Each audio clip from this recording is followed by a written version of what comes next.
जय हिंद एवरीवन। मैं आदित्य आप लोगों का स्वागत करता हूं इस YouTube वीडियो लेक्चर में। आज की क्लास के अंदर हम मेटामॉर्फिक रॉक के बारे में पढ़ने वाले हैं। इसके अंदर बेसिकली हम 5 टॉपिक के बारे में जानेंगे।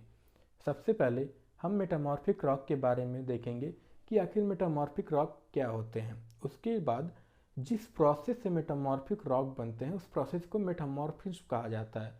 तो हम मेटामॉर्फिज्म के टॉपिक देखेंगे। उसके बाद हम एजेंट्स ऑफ मेटामॉर्फिज्म के बारे में देखेंगे। फिर नेक्स्ट हमारा रहेगा क्लासिफिकेशन ऑफ मेटामॉर्फिज्म और लास्ट टॉपिक हमारा रहेगा टाइप्स ऑफ मेटामॉर्फिक रॉक।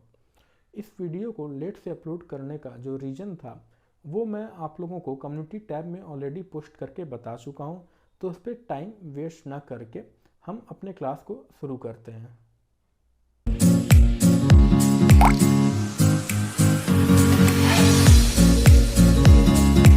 अगर हम बात करें मेटामॉर्फिक रॉक की तो देखिए, जैसा कि आप सब लोग जानते हैं कि मेटामॉर्फिक रॉक के अलावा 2 और तरह के रॉक होते हैं। पहला हमारा होता है आपका इग्नियस रॉक और दूसरा होता है सेडिमेंट्री रॉक।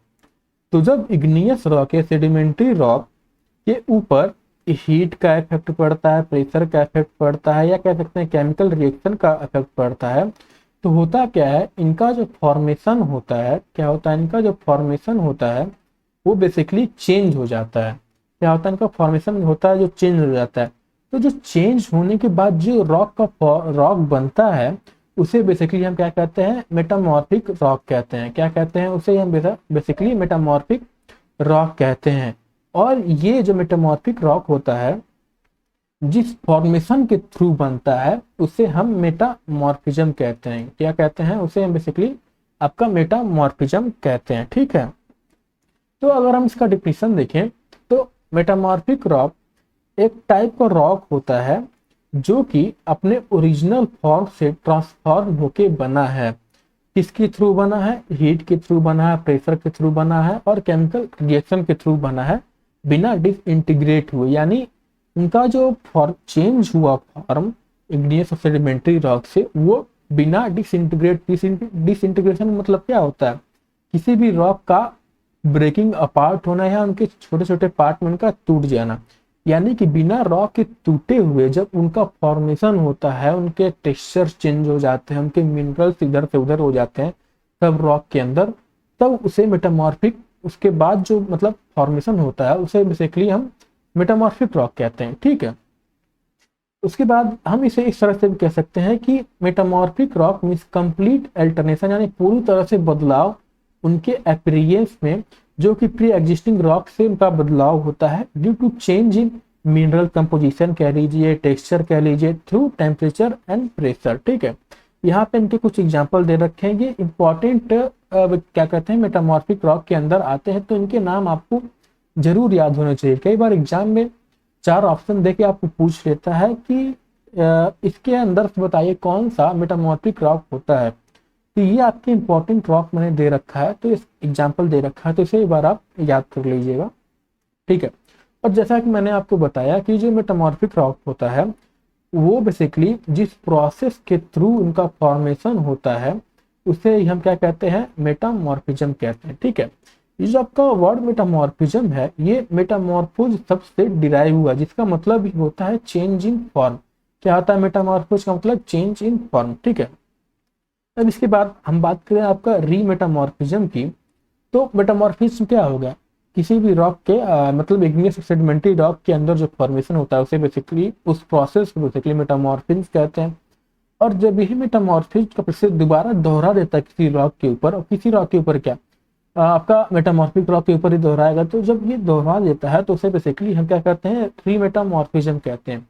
पर जो आपका रीमेटामॉर्फिज्म है ये तभी पॉसिबल हो पाता है जब जो टेम्परेचर होता है उस रॉक के आसपास का वो बहुत ही ज्यादा हाई हो, या उसका जो वेट, या नहीं उसके साथ ही उसका जो वेट और प्रेशर हो उसके ओवरलाइंग रॉक का वो बहुत ही आपका एनॉर्मस हो जाए। ठीक है, इसके बाद आता है आपका इंटेंस मेटामॉर्फिज्म। तो जब आपके रॉक जो होते हैं उनका चेंज इन फॉर्म, मेटामॉर्फिज्म मतलब क्या बताया था मैं, चेंज इन फॉर्म। तो जब एक ग्रेटर इंटेंसिटी के साथ इनका जो फॉर्मेशन चेंज होता है तो उसे हम बेसिकली इंटेंस मेटामॉर्फिज्म कहते हैं। यहाँ पे आपका स्पेलिंग गलत हो गया है तो आप करेक्ट कर लीजिएगा, ठीक है। इसका एग्जाम्पल हम ले लें तो धरवारियन सेडिमेंट्री रॉक जो कि हमारे पेनिनसुलर इंडिया में पाया जाता है, उसके अंदर इंटेंस मेटामॉर्फिज्म की ही वो इफेक्ट देखे गए हैं, ठीक है। इसके बाद आता है कि मेटामॉर्फिज्म जो प्रोसेस हमारा होता है वो बेसिकली दो तरीके का होता है।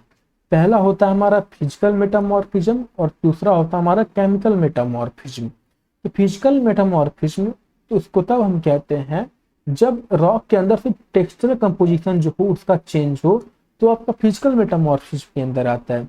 लेकिन अगर आपका केमिकल कंपोजिशन की वजह से उनके अंदर कुछ मिनरल बदलाव आते हैं तो वो बेसिकली आपका केमिकल मेटामॉर्फिज्म के अंदर आता है। कई बार क्या होता है कि दोनों आपके फिजिकल और मेटामॉर्फिज्म दोनों एक साथ मिला के इनके अंदर बदलाव आते हैं, ठीक है। जरूरी नहीं कि दोनों अलग अलग ही एक्ट काम करें, कई बार दोनों साथ में भी किसी रॉक के ऊपर इफेक्ट कर जाते हैं, ठीक है। उसके बाद जो during the process of metamorphism there may be complete alternation in the form of the rock, यानी मेटामॉर्फिज्म के प्रोसेस के दौरान रॉक के अंदर भले ही आपका पूरी तरह से उनके फॉर्मेशन का चेंज हो जाए, ओल्ड मिनरल्स जो हो आपके वो रीअरेंज हो जाए या नए मिनरल्स में चेंज हो जाए, जो आपके प्री एक्जिस्टिंग क्रिस्टलाइन रॉक्स थे वो रिक्रिस्टलाइज हो जाए, पर उनके अंदर कभी भी डिसइंटीग्रेशन और डिकम्पोजिशन नहीं होगा किसी भी सर्कमस्टेंस के अंदर। यानी कोई कितना भी आप हीट बढ़ा दें, कितना भी आप प्रेशर बढ़ा दें, कितना भी आप केमिकल डाल दें या केमिकल रिएक्शन किसी रॉक का करवा दें, उनके अंदर कभी भी डिसइंटीग्रेट यानी मेटामॉर्फिज्म देखिए होगा तो जरूर डिसइंटीग्रेट, क्योंकि रॉक तो होते हैं भाई। डिसइंटीग्रेट मतलब क्या होता है? रॉक तो टूटना या उनका बेसिकली छोटे छोटे टुकड़ों में स्मॉलर पीसेज में उनका टूट जाना होता है। लेकिन इस मेटामॉर्फिज्म के प्रोसेस के दौरान ये दोनों चीजें नहीं होती हैं, ठीक है। यहाँ पे ध्यान दीजिएगा, मेटामॉर्फिज्म प्रोसेस के दौरान ये दोनों चीजें नहीं, लेकिन आमतौर पर ये दोनों चीजें रॉक के ऊपर जरूर एक्ट करती हैं। बस मेटामॉर्फिज्म के प्रोसेस के दौरान आपकी डिसइंटीग्रेशन और डिकम्पोजिशन नहीं एक्ट करती, चाहे आप उसका रॉक के अंदर मेटामॉर्फिज्म प्रोसेस के दौरान उसका क्या बोलते हैं फॉर्म चेंज हो जाए, उनके मिनरल्स बदल जाए, ठीक है, नए मिनरल्स ऐड हो जाए या रिक्रिस्टलाइज हो जाए, पर मेटामॉर्फिज्म प्रोसेस के दौरान उनका डिसइंटीग्रेशन और डिकम्पोजिशन कभी भी नहीं होगा, ठीक है। उसके बाद क्या होता है कि मेटामॉर्फिज्म के बाद कुछ रॉक्स जो होते हैं वो और भी ज्यादा हार्ड हो जाते हैं अपने प्रीवियस फॉर्म से, ठीक है। जैसे कि हमारा जो मार्बल होता है वो लाइमस्टोन से ही बनता है, पर जैसा कि हम जानते हैं मार्बल जो होता है लाइमस्टोन से ज्यादा हार्ड होता है। या आपका सैंडस्टोन ले लें, सैंडस्टोन के जब मेटामॉर्फिज्म प्रोसेस इसके ऊपर एक्ट करता है तो क्वार्टजाइट में बेसिकली क्या होता है आपका बन जाता है और ये ज्यादा हार्ड होते हैं क्वार्टजाइट सैंडस्टोन के मुकाबले कंपेरिजन में, ठीक है। उसके बाद जो सेडिमेंट्री रॉक के अंदर फॉसिल्स पाए जाते हैं, ये मैंने आपको, अगर आपने सेडिमेंट्री रॉक पढ़ रखा है तो उसके कैरेक्टरिस्टिक के अंदर आपने पढ़ा होगा कि सेडिमेंट्री रॉक के अंदर फॉसिल्स पाए जाते हैं। तो ये जो फॉसिल्स होते हैं ये मेटामॉर्फिज्म के प्रोसेस के दौरान क्या होते हैं, डिस्ट्रॉय हो जाते हैं, ठीक। अब आते हैं हम फॉलिएशन के ऊपर। तो foliation in metamorphic rock defined as a parallel arrangement of mineral grain और crystal within the rock resulting in layered और बैंडेड अपीयरेंस। यानी कि फॉलिएशन मतलब क्या हुआ, भी मैंने आपको बताया था कि रॉक के अंदर उनके मिनरल्स क्या होता है, कई बार रीअरेंज हो जाते हैं, रिक्रिस्टलाइजेशन कई बार हो जाता है। तो जब इनका जो क्या बोलते हैं मिनरल्स का या क्रिस्टल का अरेंजमेंट जो एक सीक्वेंस में होता है, इनका अरेंजमेंट पैरेलल अरेंजमेंट में हो जाता है, जिसकी वजह से उनका एक लेयर दिखने लगता है रॉक के ऊपर, तो उसे बेसिकली फॉलिएशन कहते हैं। जैसा कि आप इस इमेज के अंदर देख सकते हैं कि ये आपका एक फॉलिएटेड रॉक है। इसके ऊपर आप देख सकते हैं कि ये जो लेयर्स आप मिनरल्स जो हो गए आपके क्रिस्टल्स हैं ये एक लेयर में जाके रॉक के अंदर अरेंज हो गए हैं, और यही आपका एक नॉन फॉलिएटेड रॉक है, ठीक है। तो आई थिंक इस इमेज को देख के आपको ये चीजें क्लियर हो गई होंगी। तो आपका जो फॉलिएशन होता है वो टाइपिकली डेवलप होता है perpendicular to the direction of maximum compressive stress apply to the rock during metamorphism. Compressive stress यानी दबाव जो पड़ता है किसी रॉक के ऊपर तो उसके परपेंडिकुलर ये एक्ट करता है, ठीक है। अब हम देखते हैं फिजिलिटी के बारे में। तो fissility basically it is the property of metamorphic rock to part और split along the bedding plane is known as fissility. यानी बेडिंग प्लेन क्या होता है, दो कोई लेयर होते हैं रॉक के, उनके बीच की जो ये मार्जिन होती है उसे बेसिकली बेडिंग प्लेन करते हैं। यानी मान लीजिए ये हमारा एक मान लीजिए ये कोई हमारी रॉक हो गई, ठीक है, ये क्या हुई, ये रॉक की क्लेयर हो गई। तो इसी को बेसिकली हम क्या कहते हैं, बेडिंग प्लेन कहते हैं। तो बेडिंग प्लेन से किसी रॉक के एक प्रॉपर्टी बेसिकली फिजिलिटी है कि जब प्रॉपर्टी में मेटामॉर्फिक रॉक पार्ट और स्प्लिट इस बेडिंग पार्ट बेडिंग प्लेन के ऊपर जब कोई पार्ट या स्प्लिट हो जाते हैं मेटामॉर्फिक रॉक, तो उसे बेसिकली फिजिलिटी कहते हैं, एक प्रॉपर्टी एक तरह से, ठीक है। उसके बाद आता है अपना क्लीवेज। क्लीवेज जो है स्पेशल टाइप ऑफ पॉलिएशन होता है जो कि basically denotes the tendency of rock to break or split into moderately thin sheet। यानी ये टेंडेंसी दिखाता है रॉक के ब्रेक होने का और स्प्लिट होने का, ठीक है। और वही ये जो प्रॉपर्टी होती है रॉक का और स्प्लिट होने का जो प्रॉपर्टीज होती है इसे बेसिकली फिजिलिटी कहते हैं। देखिए फिजिलिटी क्लीवेज हो गई, ये कोई टॉपिक ज़्यादा इंपॉर्टेंट नहीं है। आपका मेन जो इंपॉर्टेंट है समझने वाला वो है आपका मेटामॉर्फिक रॉक और इसका प्रोसेस जो हो गया मेटामॉर्फिज्म, ठीक है, उसके क्लासिफिकेशन जो हो गए, ठीक है। अब हम बात करते हैं बेसिकली एजेंट ऑफ मेटामॉर्फिज्म के बारे में।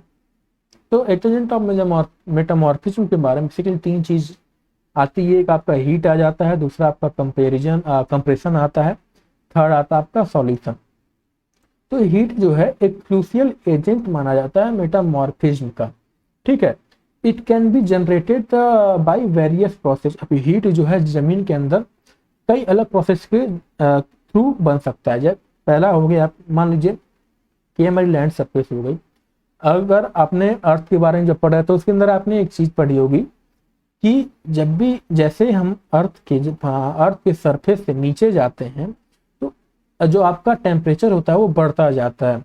तो जाहिर सी बात है जब कोई यहाँ पे आपकी कोई रॉक होगी तो वहाँ क्या होगी, हीट आपकी ज़्यादा हो गई, ठीक। पहला तो कारण ये हो गया। और दूसरा हो गया कि जैसा हम जानते हैं मैग्मा चैम्बर जो होता है, मैग्मा जब ये आपको ऊपर आता है तो आसपास के रॉक को क्या करता है, मतलब साइड करके आता है। तो यहाँ से जो आसपास से आता है लावा बेसिकली मैग्मा गर्म होता है, तो ये क्या करता है आसपास के रॉक को बेसिकली अफेक्ट करता है, जिसकी वजह से बेसिकली ये मेटामॉर्फिज्म का क्या होता है एजेंट हो जाता है और हीट एक इंपॉर्टेंट ये हो जाता है, ठीक। Heat causes the basically heat करता क्या है, अब ये जानिए हीट जो करता है वो मिनरल्स का रिक्रिस्टलाइजेशन कर देता है जो कि उनके ग्रोथ और रीअरेंजमेंट में बेसिकली काम आते हैं, ठीक। दूसरा हो गया compression. Compression resulting from convergent horizontal movement जो कि बेसिकली एंडोजेनेटिक फोर्स के कारण क्या होता है, कॉज होता है। देखिए जैसा कि हम जानते हैं जब भी आप किसी चीज के ऊपर क्या करते हैं फोर्स लगाते हैं, मान लीजिए ऑब्जेक्ट हो गया, जब इसके ऊपर हम फोर्स लगाएंगे तो इसके अंदर क्या होता है, मूवमेंट जनरेट होता है, ठीक।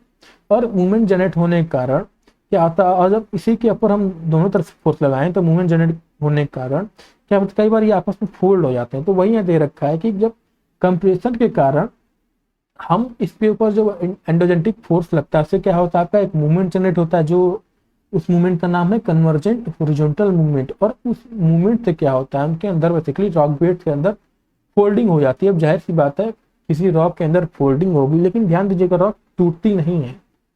रॉक टूट जाएंगे फिर मेटामॉर्फिज्म प्रोसेस के अंदर तो आएंगे नहीं भैया, ठीक है।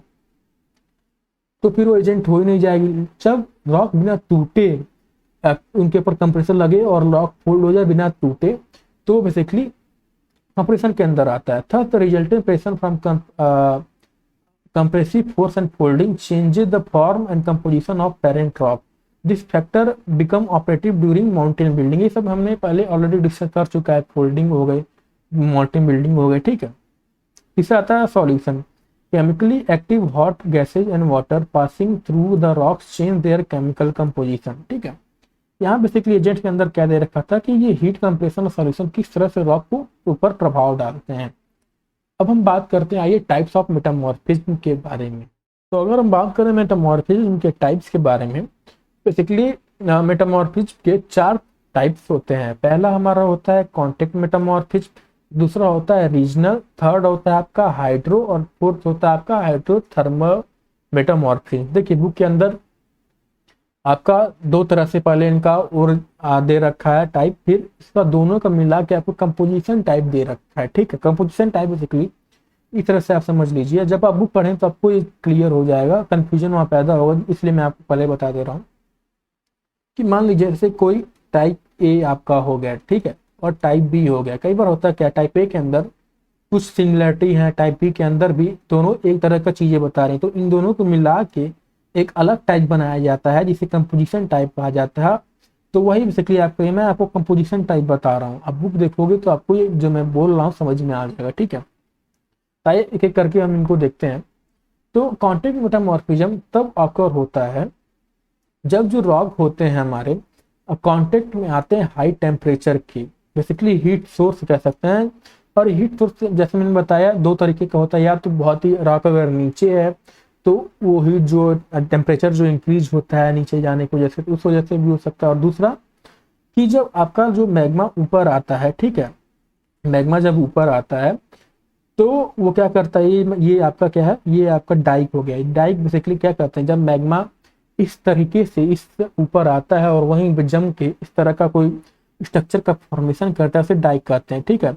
मान लीजिए ये आपका मैग्मा होगा, मैग्मा यहाँ से ऊपर आया तो मैग्मा क्या करेगा, मैग्मा गर्म रहता है तो गर्म होगा तो ये अपने आसपास के एरिया क्या करेगा, अफेक्ट करेगा, हीट पहुंचाएगा। तो हीट पहुंचाएगा तो होगा क्या, उसके फॉर्मेशन का बदलाव आएगा।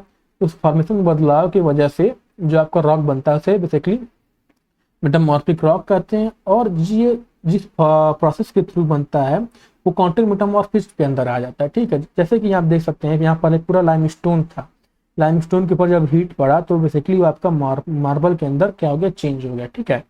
द हीट क्या करता है, बेसिकली उसके सराउंडिंग रॉक को बेसिकली मेटामॉर्फिक चेंज उसके अंदर क्या करता है, अंडरगो चले जाते हैं। उसके बाद resulting in the formation of new minerals and changes in texture, ठीक है। और ये जो आप मार्जिन देख रहे हो, इस मार्जिन को बेसिकली क्या कहा जाता है, the margin of altered rock around the igneous rock और कॉल्ड ऑरेलियस, ठीक है। इन्हें बेसिकली ऑरेलियस कहा जाता है, ठीक है। और इस प्रोसेस जो बेसिकली कॉन्टेक्ट मेटामॉर्फिज्म है, इस प्रोसेस को बेसिकली आपका थर्मल मेटामॉर्फिज्म कहा जाता है। क्यों कहा जाता है, आप ये बताने की जरूरत नहीं पड़ेगी, क्योंकि अगर आप इस वीडियो लेक्चर को देख रहे हो तो मैंने बेसिकली एक स्पेसिफिक बुक के ऊपर ही लेक्चर बना रखा है। और वो बुक बेसिकली कब पढ़ा जाता है, बेसिकली ग्रेजुएशन के स्टूडेंट ज़्यादातर पढ़ते हैं। तो अगर आप ग्रेजुएशन के स्टूडेंट हो तो आई थिंक इतना कॉमन सेंस होगा यार कि इन्हें थर्मल मेटामॉर्फिज्म क्यों कहा जाएगा, ठीक है। उसके बाद एग्जाम्पल इनके जैसे मैंने बताया, लाइमस्टोन जो होते हैं change to marble due to contact metamorphism. फिर दूसरा आता है आपका रीजनल मेटामॉर्फिज्म। तो when the rocks are altered in their form in extensive area of the process is called regional metamorphism, ठीक है। इसके अंदर कुछ कंडीशन भी होते हैं, जरूरी नहीं कि एक्सटेंसिव एरिया में कहीं भी कोई रॉक का अल्टर्ड फॉर्म हो गया तो आपका रीजनल मेटामॉर्फिज्म के अंदर आ गया, ठीक है। क्योंकि जब ये बेसिकली तब होता है कि मान लो सेडिमेंट्री रॉक जब आपके are folded due to compressive force during the period of mountain building, this process result in intense pressure and heat which ultimately alter the original form of concert rock. यानी कि जब rock के ऊपर compressive force लगता है और वो इसके बाद जो उनका फॉर्मेशन चेंज होकर मेटामॉर्फिक रॉक बनता है, तो जो फॉर्मेशन चेंज होता है वो फॉर्मेशन बहुत बड़े एरिया में हो, तो प्रोसेस बहुत ही एरिया में ज़्यादा इफेक्ट करे तो आपका रीजनल मेटामॉर्फिज्म के अंदर आ जाता है, ठीक है। रीजनल मेटामॉर्फिज्म बेसिकली दो पार्ट में इसको डिवाइड किया गया, दो सब टाइप इसके होते हैं। पहला होता है हमारा डायनेमिक रीजनल और दूसरा होता है स्टैटिक रीजनल, ठीक है। जब हमारे रॉक होते हैं वो चेंज हो जाते हैं कंप्रेसिव फोर्स की वजह से, तो आपकी डायनेमिक रीजन में आते हैं। लेकिन जब रॉक जो होते हैं वो जब बहुत ही ग्रेटर डेप्थ पाए जाते हैं बिना कंप्रेसिव फोर्स लगे, ऊपर के बस रॉक के ओवरलाइंग रॉक के प्रेशर और हीट की वजह से ही जब ये चेंज हो जाते हैं तो आपके स्टैटिक रीजनल मेटामॉर्फिज्म के अंदर आ जाते हैं। देखिए आप देख सकते हैं यहाँ सेडिमेंट्री रॉक है, इनके ऊपर कंप्रेसर लगा तो क्या हुआ, इनका फॉर्मेशन चेंज हुआ। और यहाँ पे देख सकते हैं कि यह क्या हुआ, डिसइंटीग्रेट नहीं हुए, यहाँ टूटे नहीं है। ये बेसिकली आपका ये डायनेमिक रीजनल के अंदर आ गया। और यहाँ पे देख सकते हैं ओवरलाइंग रॉक की वजह से रॉक के ऊपर इफेक्ट पड़ रहा है, तो ये आपका क्या आ गया, स्टैटिक रीजनल के अंदर आ गया, ठीक है। तीसरा आता है आपका हाइड्रोमेटामॉर्फिज्म के अंदर, the alternation in the composition of rock due to hydrological factor is known as hydrometamorphism, ठीक है। यानी कि हाइड्रोलॉजिकल यानी हाइड्रो मतलब क्या होता है, पानी, आप समझ ले, पानी की वजह से जो रॉक के अंदर कंपोजिशन के अंदर जो फॉर्मेशन आते हैं वो आपके हाइड्रोमेटामॉर्फिज्म के अंदर आ जाते हैं, ठीक है। अब आपको जो हाइड्रोलॉजिकल फैक्टर हो गया वो कई तरह के हो सकते हैं, कई बेसिकली कई इसके तरीके हो सकते हैं जिसकी वजह से ये रॉक एल्टर्ड हो जाते हैं अपने फॉर्म में। बेसिकली यहाँ पे एग्जाम्पल दे रखा था बुक के अंदर, वो भी मैंने आपको दे दिया दो, कि जब आपके केमिकली एक्टिव वाटर जो होते हैं पास करते हैं रॉक के थ्रू, तो उनके अंदर कुछ केमिकल चेंज आ जाते हैं रॉक के अंदर ड्यू टू केमिकल रिएक्शन। और दूसरा होता है आपका the storage of immense volume of water. कहीं जगह आपका जो वाटर का कई जगह बिग रिजर्वॉयर होता है वाटर का, वो भी कहीं ना कहीं प्रेशर डालते हैं उसके नीचे के रॉक्स के ऊपर। तो जब कहीं बड़ी नदी कोई होगी इसके नीचे के रॉक जो उनके फॉर्म एल्टर्ड हो जाता है, तो बेसिकली हाइड्रोमेटामॉर्फिज्म के अंदर ही आता है। ठीक है, उसके बाद आता आपका हाइड्रोथर्मोमेटामॉर्फिज्म। तो minor alternation in the physical and chemical composition of rock caused by the weight and pressure of water mass and chemically active hot gases and water vapor। ठीक है, यानी बेसिकली इसके अंदर जब हॉट गैसेज या वाटर वेपर की वजह से रॉक का फॉर्म एल्टर्ड होता है तो उस प्रोसेस को बेसिकली हम हाइड्रोथर्मोमेटामॉर्फिज्म कहते हैं। लेकिन जब सिर्फ वाटर केमिकली एक्टिव वाटर की वजह से जब उनका केमिकल रिएक्शन होकर फॉर्म का चेंज होता है तो आपके हाइड्रोमेटामॉर्फिज्म के अंदर आते हैं। लेकिन वहीं वाटर वेपर या आपकी हॉट गैसेस का लीजिए उनकी वजह से जब इनका चेंज होता है तो आपके हाइड्रोथर्मोमेटामॉर्फिज्म के अंदर आते हैं। आई होप आपको ये चारों टाइप क्लियर हो गए होंगे। एक बार आप बुक पढ़ लीजिएगा दोबारा से तो आपको चीजें और भी क्लियर हो जाएंगे। ठीक है, अब हम आते हैं आपका आज के लास्ट टॉपिक पे जो है क्लासिफिकेशन ऑफ मेटामॉर्फिक रॉक। तो आइए इनको भी हम देख लेते हैं। तो देखिए, मेटामॉर्फिक रॉक को बेसिकली दो पार्ट में क्लासिफाई किया गया है।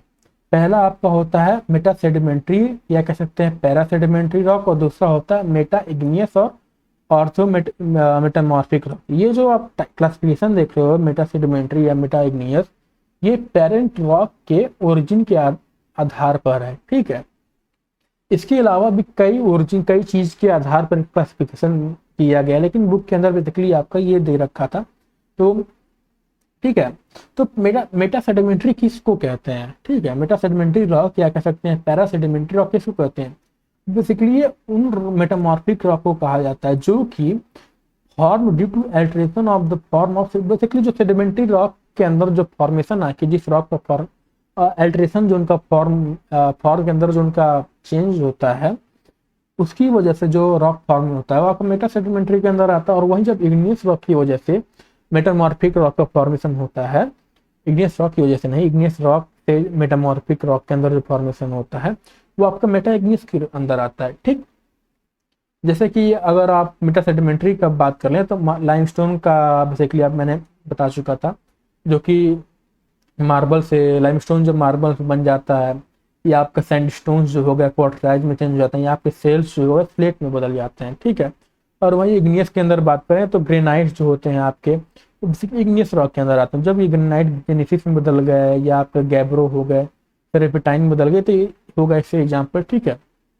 उसके बाद मेटामॉर्फिक रॉक और also classified on the basis of foliation. ठीक है, गूगल पे आप सर्च करेगा तो बेसिकली आपका ये दूसरा वाला क्लासिफिकेशन दे रखा है उनके फॉलिएशन के आधार पर। ठीक है, तो बेसिकली दो तरह के होते हैं, एक फॉलिएशन मेटामॉर्फिक रॉक और दूसरा होता है नॉन फॉलिएटेड मेटामॉर्फिक रॉक। फॉलिएटेड नॉन फॉलिएटेड क्या होता है मैं आपको पहले क्लियर कर चुका हूँ, तो आप इसके आधार पर इनके बारे में लिख सकते हैं और इसके एग्जाम्पल यहाँ पे दे रखे हैं। ठीक है, तो आई थिंक आज के लिए बस इतना ही। बेसिकली आज के क्लास के अंदर हमने क्या क्या देखा, पहले हमने मेटामॉर्फिक रॉक के बारे में देखा, उनके डिफिनीशन के बारे में देखा कि जब किसी रॉक के अंदर इग्नियस या सेडिमेंट्री रॉक के अंदर क्या होता है, उनके फॉर्मेशन हो जाता है, उनके मिनरल्स का या कह सकते हैं क्रिस्टल का फॉर्मेशन हो जाता है, फॉर्म चेंज हो जाता है, तो उससे जो रॉक का फॉर्मेशन होता है मेटामॉर्फिक रॉक होता है। उसके बाद हमने जिस प्रोसेस के थ्रू ये बनते हो वो मेटामॉर्फिज्म होता है। तो उसके बाद हमने मेटामॉर्फिज्म के बारे में देखा था, फिर उससे क्लासिफिकेशन के बारे में देखा था, फिर हमने क्या देखा, फिर हमने देखा था बेसिकली टाइप्स के बारे में। ठीक है, हमने उसके अलावा आपका क्या बोलते हैं फिजिलिटी के बारे में देखा था, फॉलिएशन के बारे में देखा था। ठीक है, आई थिंक आज के लिए बस इतना ही। मिलते हैं आपको अगले क्लास में एक नए चैप्टर के साथ। यहाँ का आपको टॉपिक खत्म होता है और हाँ, बुक के लास्ट में आपका इम्पोर्टेंट टॉपिक्स करके कुछ चीजें दे रखी, बेसिकली उसमें मार्बल्स या जो मैंने यहाँ लिख रखा है ना आपकी कहानी, ये मैंने जो एक मिनट, ये मैंने जो आपको एग्जांपल दे रखे हैं मार्बल क्वार्टजाइट हो गए, जेनेसिस हो गए, तो इन्हीं का किस तरह से इनका पूरा फॉर्मेशन होता है बुक के अंदर समझा रखा है। मैं अपने आपको टेलीग्राम चैनल पे भी अपलोड कर लूँगा। रिसेंटली मैंने टेलीग्राम चैनल भी बनाया है, तो उसकी फ़ोटो मैं आपको अपलोड कर दूँगा, तो आप वहाँ से पढ़ लेना, या अगर आपके पास बुक अवेलेबल होगी तो आप वहाँ से भी इसको पढ़ सकते हैं। तो फिर मिलते हैं आपको अगले क्लास में एक नए चैप्टर के साथ। जय हिंद, धन्यवाद।